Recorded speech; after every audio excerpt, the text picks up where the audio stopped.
اعتماد ہی اٹھ گیا ہے۔ میں جب ہم مسیحی جانے نہیں، نماز نہیں پڑھنا، میں اپنی نماز پڑھنی ہوتی ہے، میں کار پڑھ لینا۔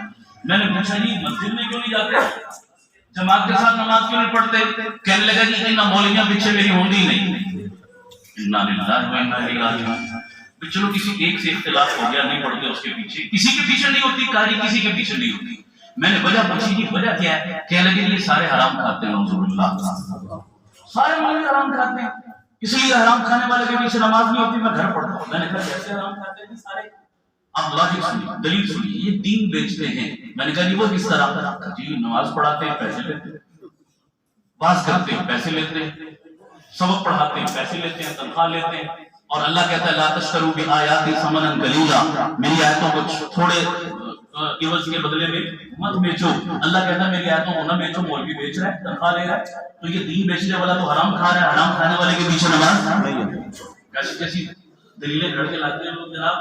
اب ہماری تو چونکہ فیلڈ ہے، میں تو سمجھ گیا جیسے ڈاکٹر زبان دیکھ کے سمجھ جاتا ہے اندر کا سارا کرائٹیریا، ہم بھی زبان کو کھولتا ہے تو سمجھ جاتے ہیں کون ہے کس اسٹیشن سے بول رہے ہیں، سمجھ آ رہی نہیں آ رہی، کون سے جراثیم اس کے اندر ہے، ہر بندے کی اپنی فیلڈ ہے نا، اس کا ماہر ہے۔ تو میں بھی سمجھ گیا بیچارے پر کون سے جراثیم اثر انداز ہو چکے ہیں، کس اسٹیشن سے بول رہے ہیں، تو میں نے بھی اس کو اسی کی زبان میں جواب دیا۔ میں سمجھ گیا یہ کس اسکول آف تھاٹ کا بندہ ہے، تو میں نے اسی کے اسکول آف تھاٹ سے ریلیٹڈ بات کی۔ میں نے کہا جناب آپ کا تعلق، کہنے لگے جی فلاں جماعت سے۔ میں نے کہا فلاں جماعت کے بڑے، کہنے لگے جی فلاں صاحب ہیں۔ میں نے کہا جی انہوں نے کوئی دین کی خدمت کی ہے قابل ذکر؟ ہاں جی کی ہے۔ میں نے کہا کیا کی ہے؟ کہا جی انہوں نے قرآن پاک کی تفسیر لکھی ہے، ہمارے جو بڑے ہیں انہوں نے۔ میں نے کہا جی پتہ تو تھا، میں نے سوال کیا اس سے ویسے۔ میں نے کہا جی کون سی تفسیر؟ کہنے لگے یہ نام ہے اس تفسیر کا۔ میں نے کہا کتنی جلدوں میں؟ کہنے لگا 3 جلدوں میں۔ میں نے کہا کہاں سے ملتی ہے؟ کہنے لگا مری روڈ فلاں جگہ سے ملتی ہے۔ میں نے کہا کتنی قیمت؟ کہتے 3000 روپے کی ملتی ہے۔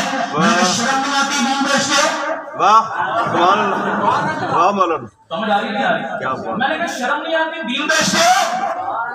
اب وہ بڑا کھسیانہ سا ہو کے مجھے کہنے لگا مولانا یہ قرآن کا عوض نہیں ہے 3000۔ میں نے کہا کس کا ہے؟ کہتا ہے پیپر کا ہے۔ وہ سمجھ آ رہی نہیں آ رہی؟ یہ قرآن کا عوض نہیں ہے، یہ پرنٹنگ ہے، پیپر ہے، خرچہ ہے، اس کا ہے 3000 روپیہ۔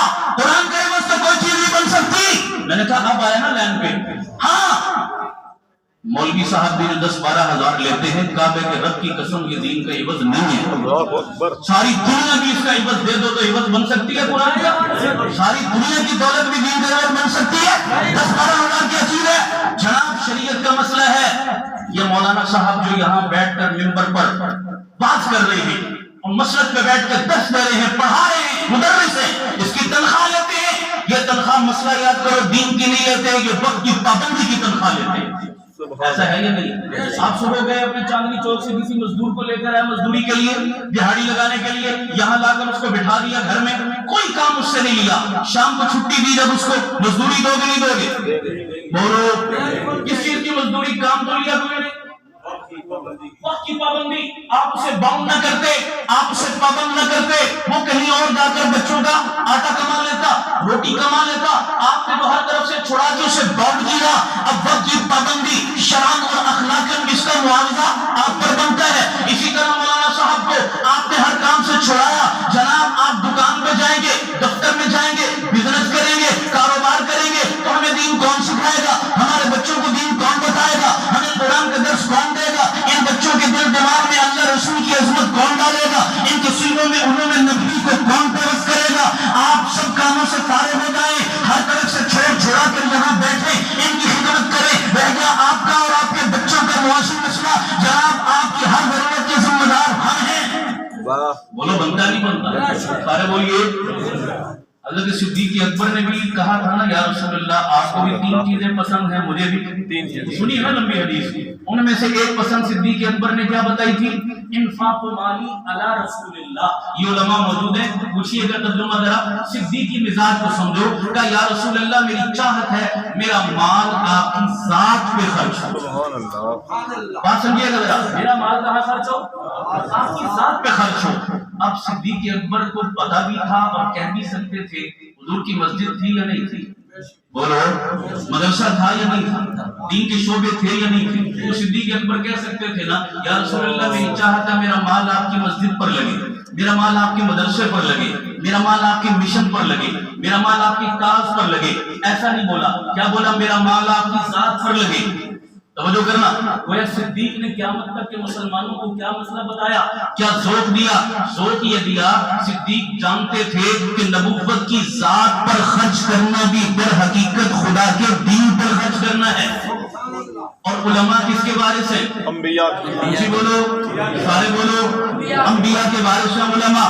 اب بتائیے یہاں آ کر کیوں بھوکی بن جاتی ہے جناب؟ مسجد کو چندہ دے دیا، مدرسے کو چندہ دے دیا، مولوی صاحب کی ذات کو دینے کے لیے تیار نہیں. سمجھتے ہیں کہ شاید مولوی صاحب پر خرچ کرنا یہ دین کو ضائع، یہ پیسے کو ضائع کرنا ہے، یہ مال کو ضائع کرنا ہے. خدا کی قسم میں نہیں جانتا آپ کے یہاں کا ماحول کیا ہے. میں اچھا گمان رکھتا ہوں، یقیناً آپ کا ذوق بتا رہا ہے، آپ علماء سے محبت کرنے والے ہیں، لیکن میں عمومی بات کر رہا ہوں. بتائیے علماء کو بالکل کارنر کیا جاتا ہے، اس معاملے میں نہیں کیا جاتا، اور ہر چیز پر بے جان دیواروں پر لاکھوں کروڑوں لگا دیتے ہیں. جیتے جاگتے عالم دین پر خرچ کرنے کے لیے مال تیار نہیں ہے. اللہ ہم سب کو صدیقی ذوق نصیب فرمائے. ذوق بناؤ اپنا کہ دیواروں اور بلڈنگوں سے زیادہ اللہ ان علماء کی ذات پر، ان کے وجود پر خرچ کرنے کا ذوق بھی دے اور علم اور فہم بھی عطا فرمائے.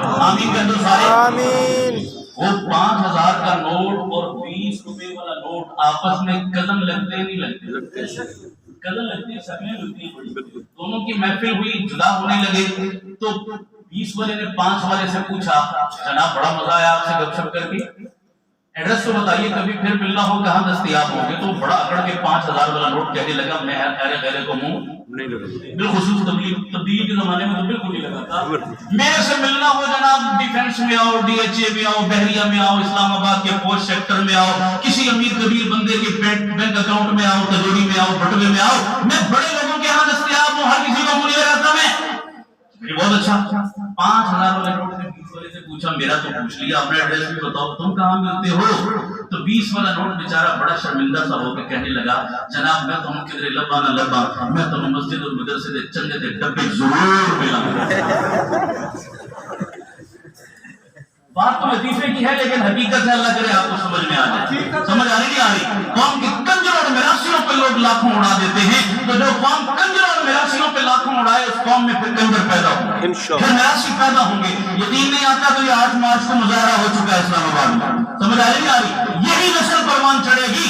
اپنی نسلوں کے ایمان کی بقا چاہتے ہو، اپنی بچیوں کی عزتوں کا تحفظ چاہتے ہو، اپنے سینوں کو قرآن سے منور رکھنا چاہتے ہو، اپنی نسلوں پر، اپنے محلوں، آبادیوں، بستیوں پر خدا کی رحمتوں کے نزول چاہتے ہو، تو اپنی حلال کمائیوں کو اللہ کے دین، مدارس اور مساجد کے لیے وقف کر دو. کرو گے انشاءاللہ؟ سارے کہہ دو کرو گے انشاءاللہ. مولوی نے پہلے بھی کچھ نہیں دیا آپ نے، تب بھی مولوی نے مایوس نہیں کیا. کچھ کرو گے تعاون تو انشاءاللہ مولوی کو 4 قدم آگے پاؤ گے. اللہ اس گلشن کو آباد رکھو، اس کی بہاروں